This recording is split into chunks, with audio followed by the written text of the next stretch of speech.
ಮೆರವಣಿಗೆಯಲ್ಲಿ ಸಾಗುತ್ತಿದ್ದಾಗ ಒಂದು ಅಶರೀರವಾಣಿ ಒಂದು ಕಂಸನಿಗೆ ಕೇಳುತ್ತದೆ.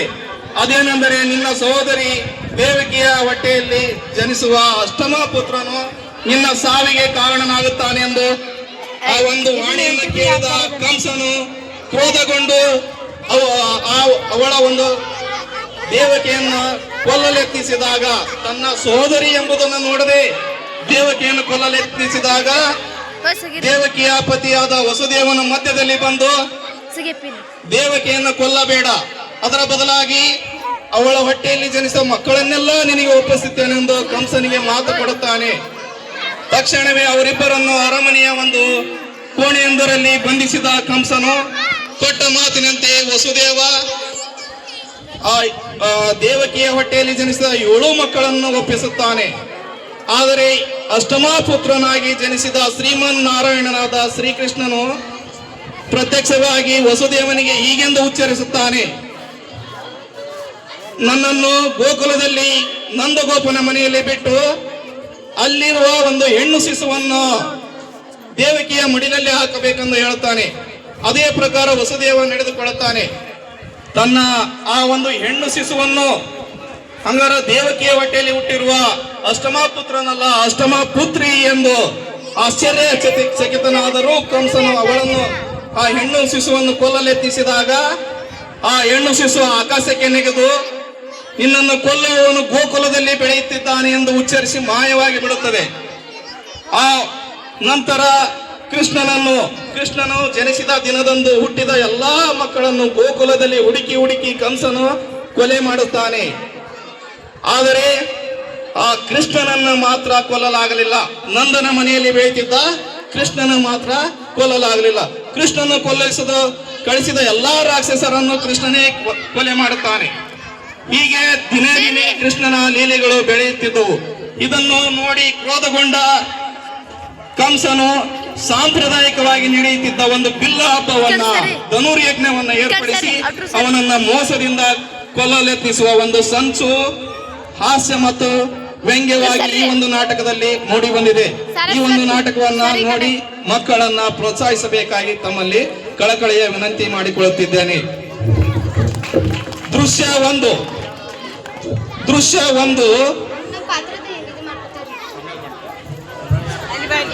ಈಗ ಮಕ್ಕಳಿಂದ ಪರಿಚಯ.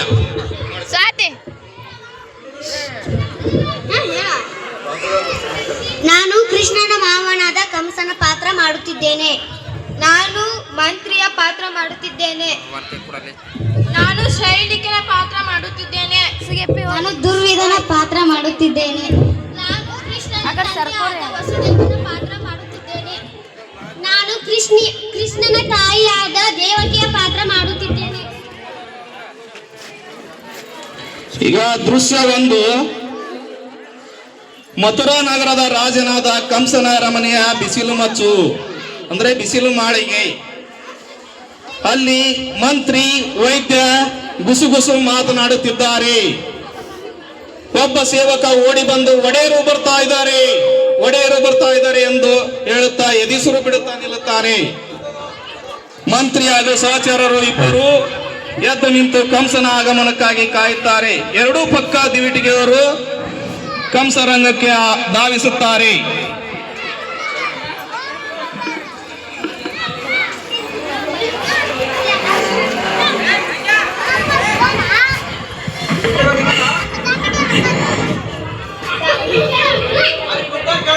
ಒಡೆಯರು ಬರ್ತಿದ್ದಾರಂತೆ. ರಾಜಾಧಿರಾಜ, ರಾಜ ಮಾರ್ತಾಂಡ, ರಾಜ ಬಹುಪರ. ಕೃಷ್ಣ ಕೇಳಿ ನನ್ನ ಕಿವಿ ತೂತು ಬಿದ್ದು ಹೋದವು. ಯಾರು ಈ ಕೃಷ್ಣ? ಹಾಲು ಕೊಡಲು ಹೋದ ಪೂತನೆ ರಕ್ತ ಹೀರಿದನಂತೆ. ಸವಾರಿ ಮಾಡುವಂತ ಬೆನ್ನೊಡ್ಡಿದರೆ ಶಕಟನ ಸೊಂಟಾನೆ ಮುರಿದಂತೆ. ತೃಣಾವರ್ತ ಅವನ ಕೈಯಲ್ಲಿ ಆಟದ ಬುಗುರಿಯಾಗಿ ಹೋದ. ಧೇನುಕ ಬೇಲದ ಹಣ್ಣು ಬಡಿಯೋ ಬಡಿಗೆಯಾದ. ಗೋವರ್ಧನ ಬೆಟ್ಟ ಅವನ ಕೈಯಲ್ಲಿ ಯಕಶ್ಚಿತ್ ಛತ್ರಿಯಾಗಿ ಹೋಯಿತು. ಯಾರು ಈ ಕೃಷ್ಣ? ಈ ಗೊಲ್ಲರ ಪೂರನಿಗೆ ಈ ಪಾಟಿ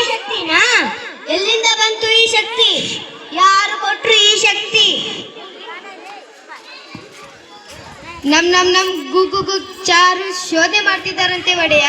ನಮ್ ಗುಡಚಾರು ಶೋಧನೆ ಮಾಡ್ತಿದ್ದಾರೆ ಒಡೆಯ. ಎಷ್ಟು ದಿನ ಶೋಧನೆ ಮಾಡೋದು? ಬೆಂಕಿ ಕೈ ಇಟ್ಟರೆ ತಕ್ಷಣ ಸುಡತ್ತೆ, ಹಾವು ಕಾಲಿಟ್ರೆ ತಕ್ಷಣ ಕಚ್ಚತ್ತೆ. ಶೋಧನೆ ಮಾಡ್ತಾರಂತೆ ಶೋಧನೆ. ನಿಮ್ ಮುಖಕ್ಕೆ ಮಂಗಳಾರತಿ ಎತ್ತ. ಮಾಹಿತಿ ಸಂಗ್ರಹ ಕೊನೆ ಹಂತಕ್ಕೆ ಬಂದಿದೆ ಒಡೆಯ. ಕೊನೆ ಹಂತಕ್ಕೆ? ಯಾರ ಕೊನೆ ಹಂತಕ್ಕೆ? ಕೊನೆ ಹಂತಕ್ಕೆ ಬಂದಿದೆ. ಬರ್ಲಿ ಬಿಡಿ ಇವ್ರೆ, ನೀವೇನು ಬೇಜಾರು ಮಾಡ್ಕೋಬೇಡಿ. ನಾ ಹೇಳಿದ್ನಲ್ಲ ಇಬ್ರು ಬಂದಿದ್ದಾರೆ ಒಡೆಯ. ಇವ ಶೈಲಿಕ, ಇವ ದುರ್ವಿಧ. ನಮಸ್ಕಾರ ಅನ್ನದಾತ. ಇದು ನಿಮ್ಮ ಕೈಯಲ್ಲ, ಇದು ನಿಮ್ಮ ಕಾಲು. ಇದು ನಿಮ್ಮ ಕಾಲಲ್ಲ, ಇದು ನಿಮ್ಮ ಎಕಡ. ಶಬಾಷ್. ಸರಿ. ಇದು ಕಾಲು ಅಲ್ಲ, ಎಕಡಾನು ಅಲ್ಲ, ಯಮಪಾಶ. ತಿಳ್ಕೊಳ್ಳಿ. ಏರ್ಪಾಡೆಲ್ಲ ಆಗಿದೆಯಾ? ಆಗಿದೆ ಒಡೆಯ. ಸಾಹೇಬ್ರ ಬಂದ ಕೂಡಲೇ ಪರಾಗ ಬರೆಸುತ್ತಾರೆ. ಹೌದು ಒಡೆಯ. ಕ್ರೀಡಾಂಗಣಕ್ಕೆ ಇರೋದು ಒಂದೇ ಹೆಬ್ಬಾಗಿಲು.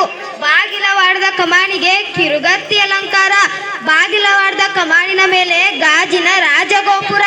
ಅದೇನಾದ್ರೂ ತಲೆ ಮೇಲೆ ಬಿತ್ತು ಅಂದ್ರೆ ಶ್ರೀಮದ್ ರಮಾರಮಣ ಗೋವಿಂದ ಗೋವಿಂದ. ಆದ್ರೆ ಅದು ತಲೆ ಮೇಲೆ ಬೀಳ್ಬೇಕಲ್ಲ. ಬೀಳುತ್ತೆ ಬೀಳುತ್ತೆ. ಇದು ರಚನೆ ಒಂದು ಸಣ್ಣ ಕಿಲೆ ಮೇಲೆ ಇದೆ. ಆ ಕಿಲಿ ಎಳೆ ಬಿಟ್ರೆ ಮುಗೀತು ಕತೆ. ಅಪ್ಪ, ಒಳ್ಳೆ ರಾಕ್ಷಸ ಕಣ್ರಿ ನೀವು. ಏನ್ ಬುದ್ಧಿ, ಏನ್ ಕತೆ. ಆ ಪಿಳ್ಳಂಗೋವಿ ಕೃಷ್ಣ ಅದೇ ಬಾಗ್ಲಲ್ಲಿ ತಾನೇ ಬರ್ಬೇಕು. ಬೇರೆ ದಾರಿನೇ ಇಲ್ಲ ಅಂತೀನಿ. ಅಂತೀರಿ, ನನ್ ತಲೆ ತಿಂತೀರಿ. ಸುಮ್ನೆ ಇನ್ನೊಂದು ಬಾಗ್ಲ ಇಡಿ. ಇನ್ನೊಂದು ಬಾಗ್ಲ? ಎಲ್ರು ಬರೋ ಬಾಗ್ಲಲ್ಲಿ ನಾನ್ ಬರಕ್ಕಾಗತ್ತ ಮತ್ತೆ? ಆದ್ರೆ ಒಡೆಯ, ನಿನ್ ಬುರುಡೆ ಒಡೆಯ ಸರ್ಕಳೆ ಆಚೆ. ನೀವ್ ಈ ಕಡೆ ಅಪ್ಪನೇ ಆಗಬೇಕು ಅನ್ನದಾತ. ನಮ್ಮ ಪಟ್ಟಣದ ಆನೆ ಹೇಗಿದೆ ಹೇಳು? ಅದರ ಹೆಸರೇನು? ಹಾ, ಕುವಲಯ ಪೀಡ. ಕುವಲಯ ಪೀಡ. ಔಷಧ ಪತ್ತೆ ಮಾಡಿದ್ದೀನಿ. ಹಳದಿ ಬಣ್ಣ ನೋಡಿದ್ರೆ ಸಾಕು, ಗೀ ಅಂತ ಮೈ ಮೇಲೆ ಬಿದ್ದ್ಬಿಡುತ್ತೆ. ಬೀಳ್ಬೇಕು ಮತ್ತು ಬೀಳ್ಬೇಕು. ಕೆಲ್ಸ ಆದ್ಮೇಲೆ ಮದ್ದು ಹರಿಸಿ ಸುಟ್ಟು ಬಿಡಿ. ಮತ್ತೆ ಇನ್ನೇನಾದ್ರೂ ದಾಂಧಲಿ ಮಾಡಿತ್ತು ಪಾಪ ಮಕ್ಕಳು ಮಾಡಿರ್ತಾವೆ ಅಲ್ವಾ? ಮತ್ತೆ ನೀವಿನ್ನೂ ಹೊರಡಿ, ಸ್ವಲ್ಪ ಇರಿ. ಕೊಯ್ದ ಮೋಟು ಯಾರಿಗೂ ಗೊತ್ತಾಗಬಾರದು. ನಮ್ಮೂರಲ್ಲಿ ಕಂಬ ಕಂಬಕ್ಕೂ ಕಿವಿ ಕಮಕ್ ಕಿಮಕ್ ಅಂದ್ರೆ ಇದು ಕೈಯೂ ಅಲ್ಲ, ಕಾಲು ಅಲ್ಲ, ಎಕಡಾನು ಅಲ್ಲ, ಯಮಪಾಶ. ಮಂತ್ರಿ, ಇವರ ಮೇಲೂ ಒಂದು ಕಣ್ಣಿಡು. ರಾಜಕೀಯದಲ್ಲಿ ಯಾರನ್ನು ಯಾರು ನಂಬಬಾರದು. ಹಾ, ನಿನ್ನನ್ನು ನೀನು ಕೂಡ. ಮಂತ್ರಿ, ಬಾಯಿ ಕೂತ್ಕೋ. ಸಮರ್ಲಿ ಬುದ್ಧಿ. ಏನಿರ್ಬೇಕ್ರಿ? ಮಂಡೆಯಲ್ಲಿ ಕೊಂಚ ಮಾಂಸ ಇರ್ಬೇಕು. ಹಾ, ನೀವು ನೋಡಿದ್ದೀರೇನ್ರಿ? ಏನಂತ್ರಿ ಒಡೆಯ? ನೀವು ಆ ಪಿಳ್ಳಂಗೋವಿ ಕೃಷ್ಣನ ನೋಡಿದ್ರಿ? ಓಹೋ, ನೋಡ್ದೆ ಒಡೆಯ. ಹೇಗಿದನ್ರಿ ಆ ಪಟ್ಟಿಂಗ? ಅಂದ್ರೆ ತಾವು ಹೇಳೋದು ತಮಗೆ ತಿಳಿಲಿಲ್ಲ ಅಲ್ಲ? ನಿಮ್ಮ ತಲೆ, ನೀವು ಆ ಪಿಳ್ಳಂಗೋವಿ ಕೃಷ್ಣನ ಹತ್ತಿರದಿಂದ ನೋಡಿದ್ರಿ ಅಲ್ವಾ? ಓಹೋ, ನೋಡ್ದೆ ಒಡೆಯ. ಅವನು ನಿಮಗೆ ನಮ್ಮ ದೇವಕಿ ಮಗ ಅನ್ಸತ್ತ? ತುಟಿ, ಮೂಗು, ಗದ್ದ, ಕಿವಿ, ಕಣ್ಣು ಏನಾದ್ರೂ ಹೋಲಿಕೆ ಇದೆಯಾ? ಹೊಟ್ಟೆಯಲ್ಲಿ ಹುಟ್ಟಿದ್ರೆ ಏನಾದ್ರೂ ಒಂದು ಹೋಲಿಕೆ ಇರ್ಲೇಬೇಕಲ್ಲ. ನಮ್ಮ ದೇವಕಿ ತರ ಅಥವಾ ನಮ್ಮ ವಸುದೇವನ ತರ? ನನ್ನ ನೋಡು, ಕೈ ಬೆರಳು ಮಾತ್ರ ನಮ್ಮಪ್ಪಂದು, ಕೈ ಮಾತ್ರ ನಂದು.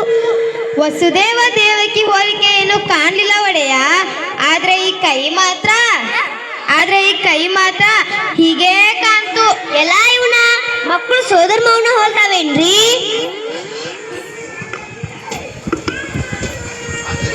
ದೃಶ್ಯ 2. ವಸುದೇವ ದೇವಕಿ ವಾತಾಯನದ ಬಳಿ ನಿಂತಿದ್ದಾರೆ. ಇಬ್ಬರನ್ನು ಬಂಧಿಸಿಟ್ಟಿರುವ ಸ್ಥಳ. ಇಬ್ಬರು ಸ್ವರ್ಣ ಶೃಂಖಲೆಯಲ್ಲಿದ್ದಾರೆ. ದೇವಕಿ ವಾತಾಯನದ ಬಳಿ ನಿಂತಿದ್ದಾಳೆ. ವಸುದೇವ ಚಿಂತಾಮಗ್ನನಾಗಿ ನಿಂತಿದ್ದಾನೆ.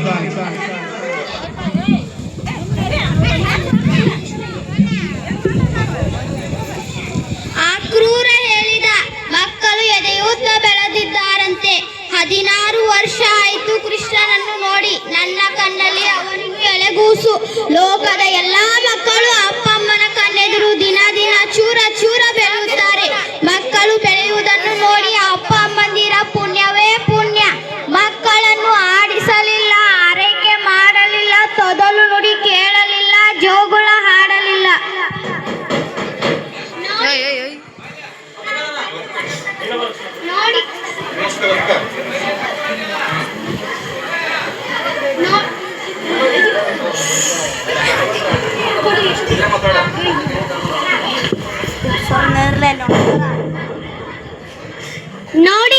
ಬಂದ ಹಾಗಿದೆ.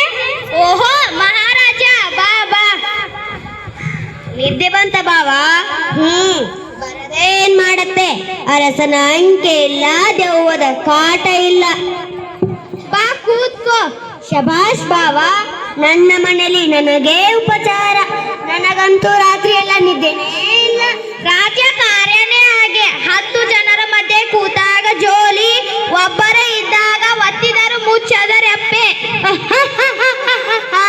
ಮೊದಲಿಂದಲೂ ಬಲೆ ಅಷ್ಟೇ ತಮಾಷೆ ನೀನು. ದೇವಕಿ, ನಿಮ್ಮ ಅಣ್ಣನಿಗೆ ಸ್ವಲ್ಪ ಹಾಲಾದರೂ ಕೊಡು. ಹಾಲ ಹಾಲ ಹಾಲ ಕುಡಿಯೋರು ನಾವು. ಹಾಲು ಹಿಡಿಸಲ್ಲ ನಮಗೆ. ಶಿರಾಸಾಗರದ ಮದನದ ಕತ್ತೆ ಗೊತ್ತಲ್ಲ ನಿಮ್ಗೆ? ಬೇಡ ದೇವಕಿ, ಹಾಲು ಗೀಲು ಏನು ಬೇಡ. ಸುಮ್ಮನೆ ಸ್ವಲ್ಪ ಮಾತಾಡಿ ಹೋಗೋಣ ಅಂತ ಬಂದೆ. ನಿನ್ನ ಕುಂಬಳ, ನಿನ್ನ ಕುಡುಗೋಲು, ಮಾತಾಡು ಮಹಾರಾಜ. ನೋಡ್ದ್ಯಾ, ಇನ್ನೂ ನನ್ನ ಮೇಲೆ ಅಸಮಾಧಾನ. ನನ್ನ ತಂಗಿ ಮೇಲೆ ನನಗೆ ಪ್ರೀತಿ ಇಲ್ಲ ಅನ್ಕೊಂಡೆಯಾ? ಸಂಕೋಲೆ ಹಾಕ್ಸಿದೀನಿ ನಿಜ, ಆದ್ರೆ 100ಕ್ಕೂ 100 ಶುದ್ಧ ಅಪರಂಜಿದು.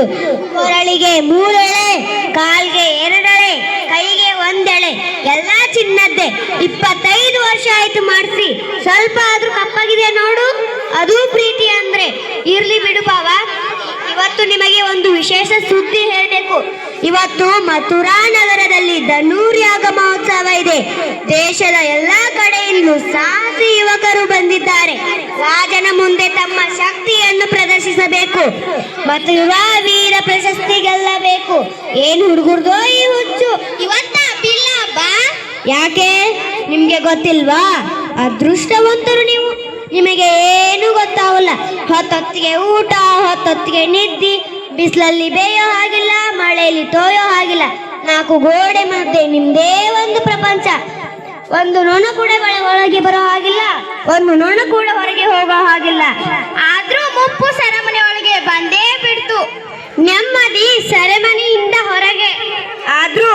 ಆದ್ರೂ ದೇವಕಿ, ಬಂಧನದಲ್ಲಿ ಇದ್ದು ನೀವೇ ಸ್ವತಂತ್ರರು, ಇನ್ನೂ ಬಯಲಲ್ಲಿದ್ದು ನಾವೇ ಬಂದಿಗಳು.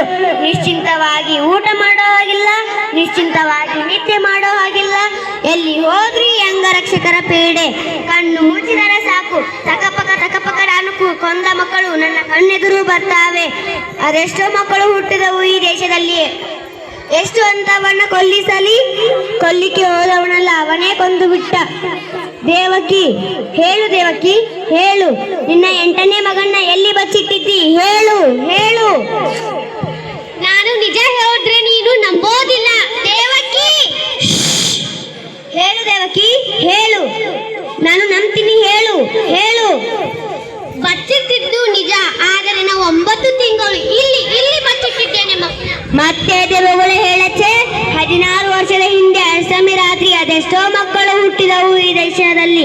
ಎಷ್ಟು ಅಂತವನ್ನ ಕೊಲ್ಲಿಸಲಿ, ಕೊಲ್ಲಿಕ್ಕೆ ಹೋದವನಲ್ಲ ಅವನೇ ಕೊಂದು ಬಿಟ್ಟ. ನಿನ್ನ ಗಂಡನ ಬಾಲ್ಯ ಸ್ನೇಹಿತ, ಪರಮಾಪ್ತ, ಪ್ರಾಣ ಮಿತ್ರ, ನಿನ್ನ ಮೊದಲ ಹೆಂಡತಿ ರೋಹಿಣಿ, ಅವಳ ಪಿಳ್ಳೆ ಬಲರಾಮ. ಆನಂದನ ಮನೆಯಲ್ಲೇ ಇರೋದು. ಅರಮನೆ ಕವಳಕ್ಕೆ ಕತ್ರಿ ಹಾಕೋಕೆ ಬದಲು ಇದ್ಗೊಳ್ಳಿ ಅಲ್ಲಿ ಅಂತ ಸುಮ್ಮನೆ ಇದ್ದೆ. ಈಗ ನೋಡಿದ್ರೆ ನೀವೆಲ್ಲ ಸೇರಿ ಏನೋ ಮಸದ್ ಮಾಡ್ತಿರೋ ಹಾಗಿದೆ. ಆ ಪಿಳ್ಳಂಗೋವಿ ಕೃಷ್ಣ ನಿಮ್ಮ ಮಗನೇ ಇರಬೇಕು. ನಿಮ್ಮ ಮಗನೇ ಏನು? ನಿಮ್ಮ ಮಗನೇ ಅವನು, ನನ್ನ ಸೋದರಳಿಯ ಅವನು. ಸುಳ್ಳು. ಕೃಷ್ಣ ನಮ್ಮ ಮಗ ಯಾಕೆ ಆದಾನು? ಕೃಷ್ಣ ನಂದನ ಮಗ, ಕೃಷ್ಣ ಯಶೋದೆ ಮಗ. ನಮ್ಮ ಮಗ ಅಲ್ಲವನು. ನಿಮ್ಮ ಮಗ ಅಲ್ಲ. ಮತ್ತೆ ಅವನ ಕೊಂದ್ರೆ ನಿಮಗೆ ಬೇಜಾರಿಲ್ಲ ಅಲ್ವಾ? ಧನ್ಯವಾದಗಳು.